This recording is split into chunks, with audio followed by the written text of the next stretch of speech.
So this is Sam. We came to figure out who he was. I'll tell you a little bit about that, but it looks like we got ourselves a dog. Dog number 4. It's a foggy morning, but it's not too hot, not too cold. I love it. Look at that beautiful sunrise. That is just simply amazing. It's like an orange dot. Boy, Sam saw a deer and got so excited. He was running all around checking for him. Just walking in the woods, me and Sam. He's a good dog. We found out who his owner was through the post that Katie made on Facebook in the Peanuts and Friends site. His owner, his daughter-in-law, I guess, said that I'm pretty sure that's my father-in-law's dog or stepfather's dog. I forget which it was. She said that she doesn't think he wants him or something like that. So I thought, well, that's not uncommon. You know, folks letting dogs go a lot. And because, I mean, geez, it costs you money to drop them off somewhere. You'd think if these humane societies really wanted to take care of an animal, they'd just be glad somebody brought them into them instead of let them wandering around.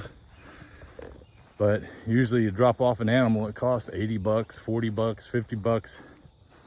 And I know a lot of people in this area don't have money to spend on anything like that. So they just let them go. Now, I don't think that was the case with this guy.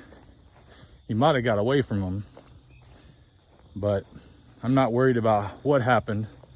But I am thankful that the owner was courageous enough to call us and let us know that he would come get him. But yes, if you wanted to keep him, that you'd be welcome to. And I thought to myself, well, you know, I don't want anybody to have a pet that they don't want to have. Or, you know, I don't want this dog to go to somebody that doesn't want to have him because he's adorable. He's smart. Look at him. He stays with me everywhere I go. He's been fairly easy to get used to my dogs, even though my 2 males are peeing all over the house now. So we said we'd take him. And then he proceeded to tell us what type of animal, what type of breed he is. And he's a miniature golden doodle. I've heard of the golden doodle, but I'd never heard of a miniature. I thought he might still be a puppy because he had some big paws to go with him, but apparently this is as big as he gets. And he's bigger than all 3 of my dogs, so we didn't have a collar that would fit him, so I just brought him out walking with me like he did yesterday. But I'll tell you, it was a challenge.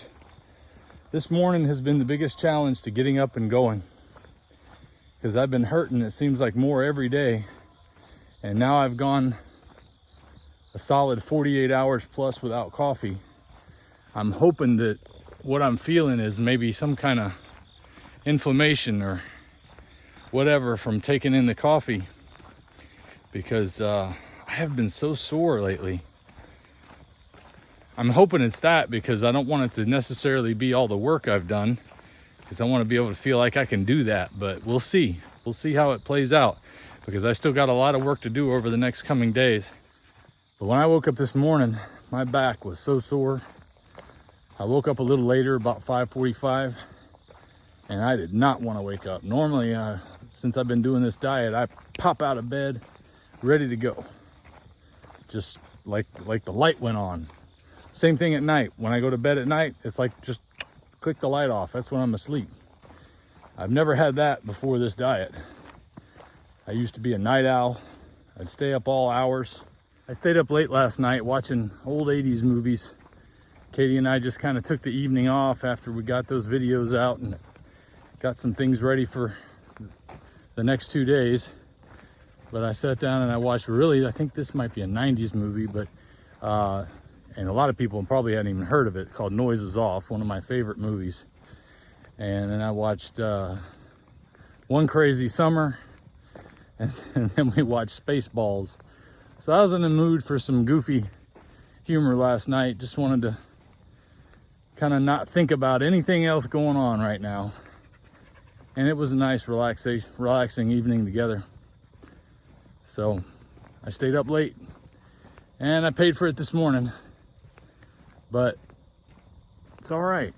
Now that I've gotten walking, my back doesn't hurt as much. Usually when I get out and start moving around, things start to feel better. So I've really enjoyed the walking. I just noticed that these past few weeks, I've just been exhausted in the morning, a lot more tired. But I don't know whether or not to contribute it to the coffee or the extra effort I've been putting in lately. If you can see the sunrise, there you go. Beautiful sunrise.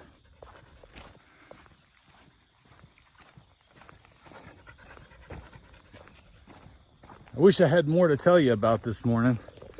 I'm just beat. But I'm keeping on, keeping on. I hope you're keeping on. Because we need to be keeping on, keeping on. I'll tell you what. I'm gonna get back and I'm gonna get all that stuff done I told you I had to do. And then I'm gonna finish working on the video for 210 days on lion diet. I'm working on one for 225 days on lion diet. And now that that's about a week behind me already, I'll be working on 230 or 40 days on lion diet, whatever it's going to be. But I appreciate you guys hanging in with me while we're going through this transition. I have people asking me if I already moved to Florida, and yes and no, we're halfway moved. We had to help my mother-in-law move first, and now we're trying to get ourselves squared away. We got half of our stuff, but now we got to get the half we use all the time. So we're almost there. We got to be out by the 17th. So we're making progress. That's 10 days. Got a lot to do. So let's get up and do it. And I'll see you tomorrow.